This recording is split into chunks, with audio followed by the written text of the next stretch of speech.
Salam sejahtera bagi kita semua dan selamat datang di Ruang PC. Sebelum kita mulai, jangan lupa di subscribe bagi yang belum dan jangan lupa tekan lonceng notifikasinya. Selamat mengikuti.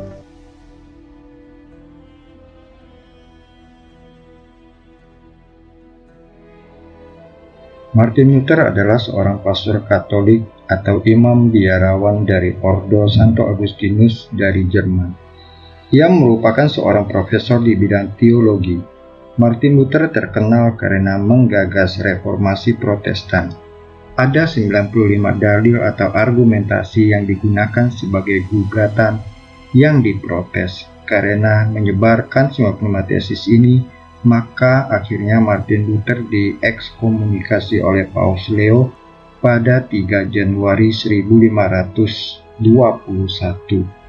Dalam hukuman pengucilannya itu, Martin Luther bersembunyi lalu mengisi waktunya dengan menerjemahkan kitab suci Perjanjian Baru ke dalam bahasa Jerman, yang kemudian kitab suci itu akan dipakai bagi gereja yang dia dirikan. Pada tahun 1529, Martin Luther mengajukan kanon Palestina yang menetapkan 39 kitab dalam bahasa Ibrani sebagai kanon Perjanjian Lama dengan menerima hasil dari Konsili Jamnia yang dilakukan oleh para rabi Yahudi. Dengan mengeluarkan kitab-kitab Deuterokanonika, karena sejumlah ayat-ayat yang terdapat pada kitab-kitab tersebut akan mengokohkan doktrin-doktrin gereja Katolik dan bertentangan dengan doktrin-doktrin baru yang dikembangkan oleh dirinya sendiri. Martin Luther juga nyaris membuang kitab-kitab lain seperti surat Yakobus, surat Ibrani, kitab Ester, dan kitab Wahyu.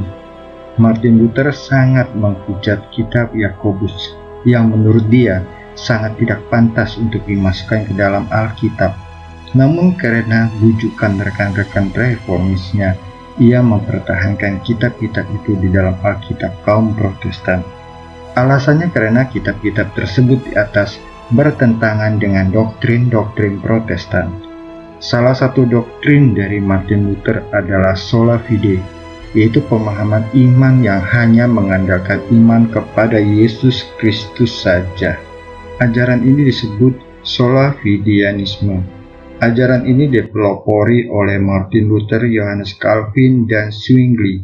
Pada Alkitab terjemahan Jerman, Martin Luther menambahkan kata saja pada Roma 3 ayat 28 sehingga ayat tersebut berubah menjadi karena kami yakin bahwa manusia dibenarkan karena iman saja dan bukan karena ia melakukan hukum Taurat.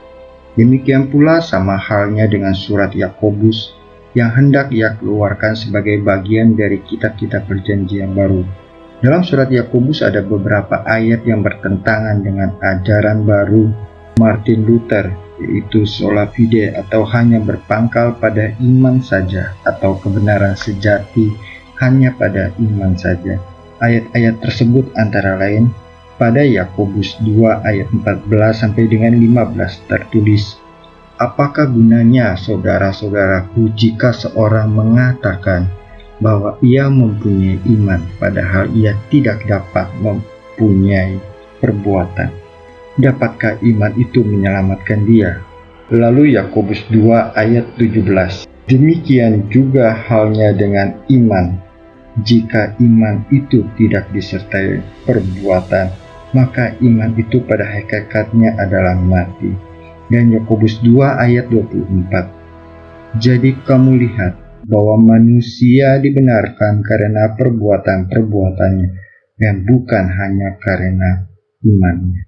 Sahabat Ruang PC, dalam sejarah gereja di mana pembentukan Alkitab adalah salah satu bagian yang sangat melelahkan dan sangat panjang dari segi waktu dan juga usahanya.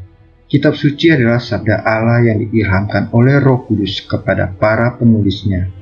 Allah ingin kita mendengar perkataannya melalui pengalaman para bangsa dan juga para raja, para nabi, dan para rasul serta jemaatnya.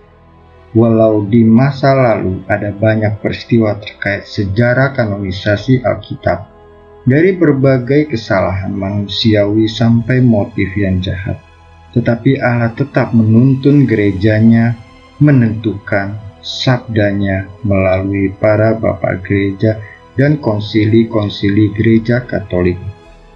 Alkitab Gereja Katolik dikuatkan kembali pada abad ke-15 pada konsili di Florence.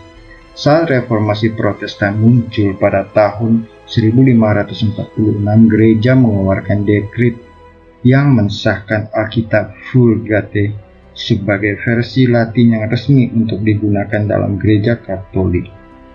Yang kemudian pada tahun 1590 Paus Sixtus kelima dan tahun 1593 Paus Clement ke-8 merevisinya kembali. Berikut dari Alkitab Vulgate inilah yang diterjemahkan ke dalam bahasa Inggris, yaitu Alkitab Douay-Rheims Bible. Pada Konsili Vatikan I, gereja kembali menegaskan keputusan konsili-konsili sebelumnya tentang kitab suci. Kalau kita percaya kepada Allah, maka kita juga percaya kepada gerejanya yang apostolik. Dengan demikian kita percaya pada otoritas gerejanya juga dalam menafsirkan isi kitab suci. Gereja Katolik berdasarkan otoritas dan kuasa yang diberikan oleh Allah kepadanya untuk mengajar. Maka kita semua sebagai anggota umat beriman yang Katolik juga harus tunduk pada ajaran gereja Katolik tentang sabda Allah dan kitab-kitab lain yang ada di dalam Alkitab. Demikian sahabat Ruang PC, rangkaian seri katekesis secara umum dan singkat tentang kitab suci yang kita pakai sekarang ini dalam gereja Katolik. Terima kasih untuk atensi dan dukungannya pada channel ini. Bila berkenan untuk menyukai episode kali ini, beri juga tanggapan di kolom komentar. Bagikan kalau suka, silakan berlangganan bila Anda belum berlangganan atau subscribe. Terima kasih. Non scole sed vita discimus. Sahabat Ruang PC, demikian episode kali ini. Silakan tulis komentar Anda untuk saling berbagi. Kasih like bila Anda suka, bagikan ke teman-teman, keluarga, atau media sosial Anda supaya bisa memberi inspirasi. Subscribe atau tekan tombol loncengnya supaya Anda selalu mendapat pemberitahuan setiap ada video baru. Tuhan memberkati. Non scole sed vita discimus.